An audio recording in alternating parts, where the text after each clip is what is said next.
ہم سفر کون تھا، وہ کیسے رہے، مجھے اس سے مطلب نہیں ہے، وہ میرا حال ہے اور مستقبل، اور میں اسے اپنے حال میں لے کر جانا چاہتا ہوں۔ یہ نہ اس کا بچپنا تھا اور نہ اس کی ضد، بلکہ یہ اس کا موقف تھا، اور اپنے موقف کے بلبوتے ہی اس روز وہ اس کا دلہا بنے۔ اس کے پہلو میں براجمان تھا۔ ابھی کچھ دیر پہلے ان کا نکاح ہوا تھا اور نکاح کے بعد وہ ماہپارہ وقار سے ماہپارہ جہاں زیب بن چکی تھی۔ دل میں ایک عجیب سے اٹھتے ہوئے طوفان کو سنبھالے وہ جہاں زیب کے پہلو میں آ کر بیٹھی تو جیسے ہر ایک خوبصورتی کو مات دے گئی ہو۔ بے پناہ حسین تھی اور جہاں زیب بھی کسی سے کم نہیں تھا۔ دونوں کی جوڑی ایسی سجی کہ لوگ اس کی قسمت پر رشک زدہ رہ گئے۔ اس گھر میں صرف وہ دو تھے، وقار صاحب کی دو اولادیں، ایک اس کا بھائی عامر جو ردا کے ساتھ رشتہ ازدواج میں منسلک تھا، اور اس کا ایک پیارا سا بیٹا بھی تھا زیان، جبکہ ایک ماہپارہ جس کی ذمہ داری سے سبکدوش ہونے کے بعد وقار صاحب نے اسے جہاں زیب خان کے حوالے کر دیا تھا، جو اسے کسی متاع حیات کی طرح سنبھالے بیٹھا تھا۔ رخشندہ بیگم بیزار سی ایک طرف بیٹھی تھی۔ ان سب رسومات میں انہوں نے برائے نام ہی حصہ لیا جیسے ہمارے بندے وقت گزارا ہو۔ نکاح کے فوراً بعد رخصتی کا شور اٹھا اور عامر نے آگے بڑھ کر اسے سہارا دے کر کھڑا کیا تھا۔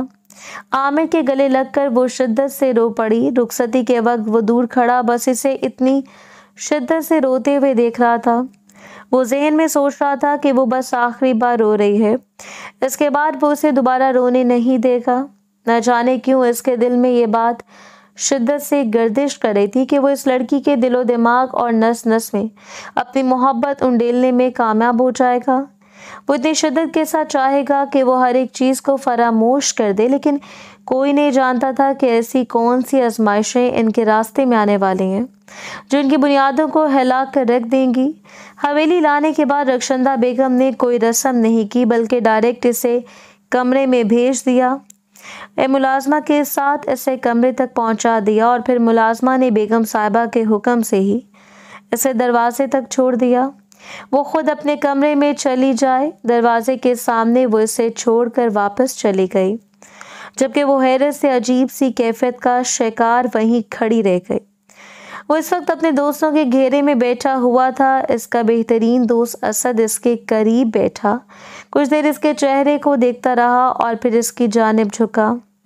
لو میرج ہے بھابھی کی طرف سے؟ اس کے عجیب سے سوال پر وہ اسد کا چہرہ دیکھتا رہ گیا۔ بھابھی کی طرف سے تو نہیں پتا، لیکن میری طرف سے ہے۔ اسد مسکرا دیا۔ ٹھیک کہتے ہو تم نے تو اپنی محبت کو پا لیا، لیکن کیا تمہیں اس بات کا اندازہ ہے کہ عورت اپنی زندگی میں آنے والے پہلے مرد کو فراموش نہیں کر سکتی؟ مجھے لگتا ہے بہت مشکل اور کٹھن مرحلہ میں ہوں گی بھابھی کو دوبارہ تمہاری ان محبتوں کا سامنا کرنا جو وہ پہلے ہی۔ اور اس نے اسد کو ٹوک دیا۔ تمہیں کوئی حق نہیں ہے کہ تم میری بیوی کے بارے میں کسی قسم کا بھی تبصرہ کرو۔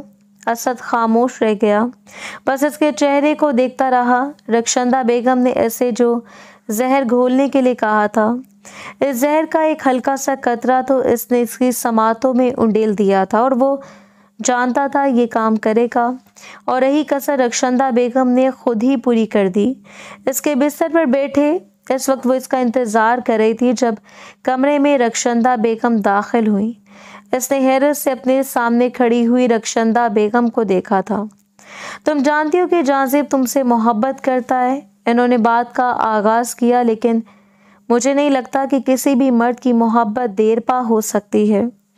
وہ اسے خدشوں میں مبتلا کر رہی تھی، جبکہ وہ بس پلکیں جھکائے بیٹھی رہی۔ دل تو پہلے دھڑک رہا تھا اور رخشندہ بیگم کی بات نے اسے مزید دھڑکا دیا۔ وہ تمہاری گزری ہوئی زندگی کے بارے میں جانتا ہے، تمہارے پہلے شوہر کے ساتھ رشتہ کیسا تھا، کہاں تک تھا، وہ سب کچھ جانتا ہے، لیکن میں اپنے بیٹے کو بہت اچھی طرح جانتی ہوں۔